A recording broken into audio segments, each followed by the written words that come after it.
Moore's law, semiconductor physics, is only giving you about 2 times more performance every 3 to 5 years.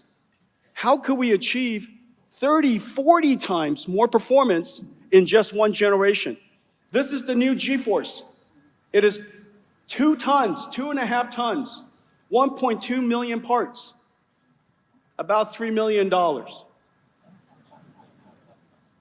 120 kilowatts, manufactured in 150 factories. 200 technology partners working with us to do this. Probably something along the lines of $40 billion in R&D budget in order to create what is GB200, and now moving to GB300, it is completely in production. And the machine was designed to be a thinking machine. A thinking machine in the sense that it reasons, it plans, it spends a lot of time talking to itself, just like you do. It is one giant virtual GPU. Now, we had to disaggregate it into a whole bunch of components, create a bunch of new networking technology and SerDes technology, incredibly low power, high energy efficiency interconnects to connect all of these chips and systems together into one virtual GPU. This is the Hopper version. This is the world-famous Hopper system. This 8 GPUs connected together on NVLINK. This represents 1 node of an AI supercomputer. About $500,000. This is the Hopper system. Well, this entire system, including the CPU, is replaced by this great Blackwell node. This is 1 compute tray. Right here will replace that entire system. It is fully liquid cooled, and the CPUs are integrated, directly connected to the GPUs. So you could see it here, 2 CPUs, 4 GPUs, is more performant than that entire system. But what's amazing is this. We wanted to connect a whole bunch of these systems together. How would you connect all of these together was really hard for us to imagine. So we disaggregated it. What we did was we took that entire motherboard, we disaggregated into this and this. This is the revolutionary NVLINK system. Scaling out computing is not that hard. Just connect more CPUs with Ethernet. Scaling out is not hard. Scaling up is incredibly hard. You can only build as large of a computer as you can build. The amount of technology and electronics that you could fit into one memory model is incredibly hard to do. And so what we decided to do was we create a new interconnect called NVLINK. NVLINK is a memory semantics interconnect. It's a compute fabric, not a network. It directly connects to the CPUs of all of these different NVLINK systems, compute nodes. This is the switch. 9 of these stands on top. 9 of it sits on the bottom. In the middle are the NVLINK switches.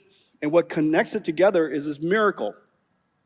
This is the NVLINK spine. This is 100% copper. Copper coax.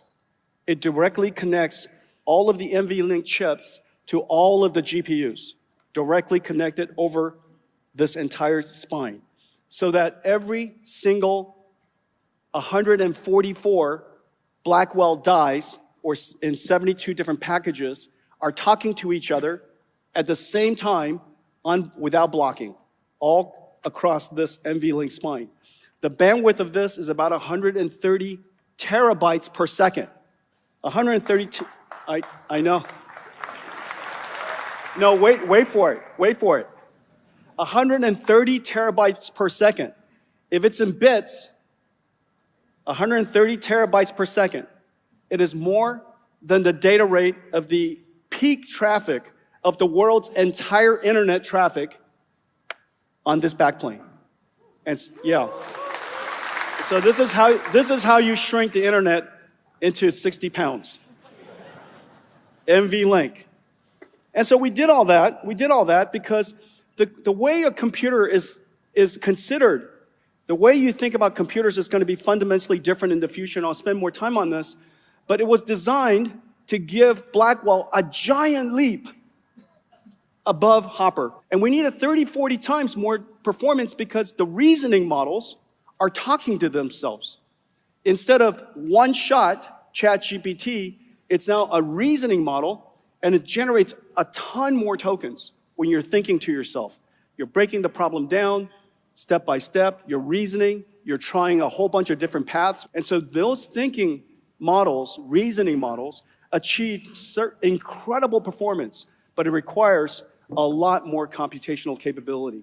And what net a result, NVLINK 72, Blackwell's architecture, resulted in a giant leap in performance. The way to read this is the x-axis is how fast it's thinking. The y-axis is how much the factory can output supporting a whole bunch of users at one time. And so you want the throughput of the factory to be as high as possible, so you could support as many people as possible, so that the revenues of your factory is as high as possible. You want this axis to be as large as possible because the AI is smarter here than it is here. The faster it can think, the more it can think before it answers your answer.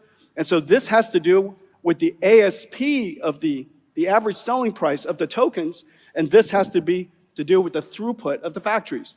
These two combined in that corner is the revenues of the factory.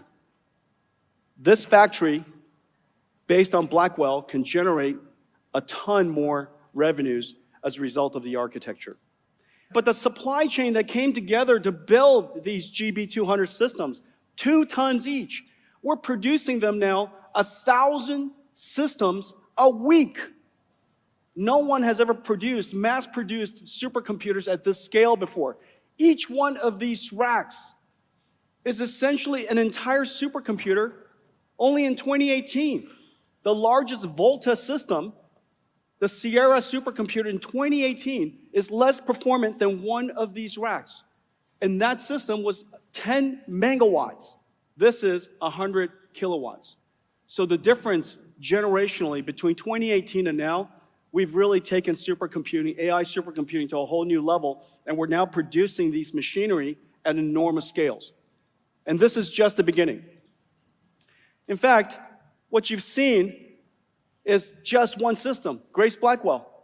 DGX Spark enables you to have essentially the Grace Blackwell system on your desktop. In the case of Spark, desktop. In the case of DGX Station, desk side. This way, you don't have to sit on a supercomputer while you're developing your software, while you're developing your AI. But you want the architecture to be exactly the same. These systems are identical from an architecture perspective.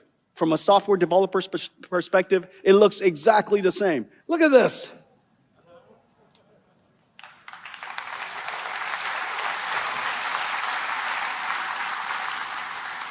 This lift is 2,000 horsepower. This is my favorite little machine, DGX Spark. The AI supercomputer, we built an AI supercomputer in 2016.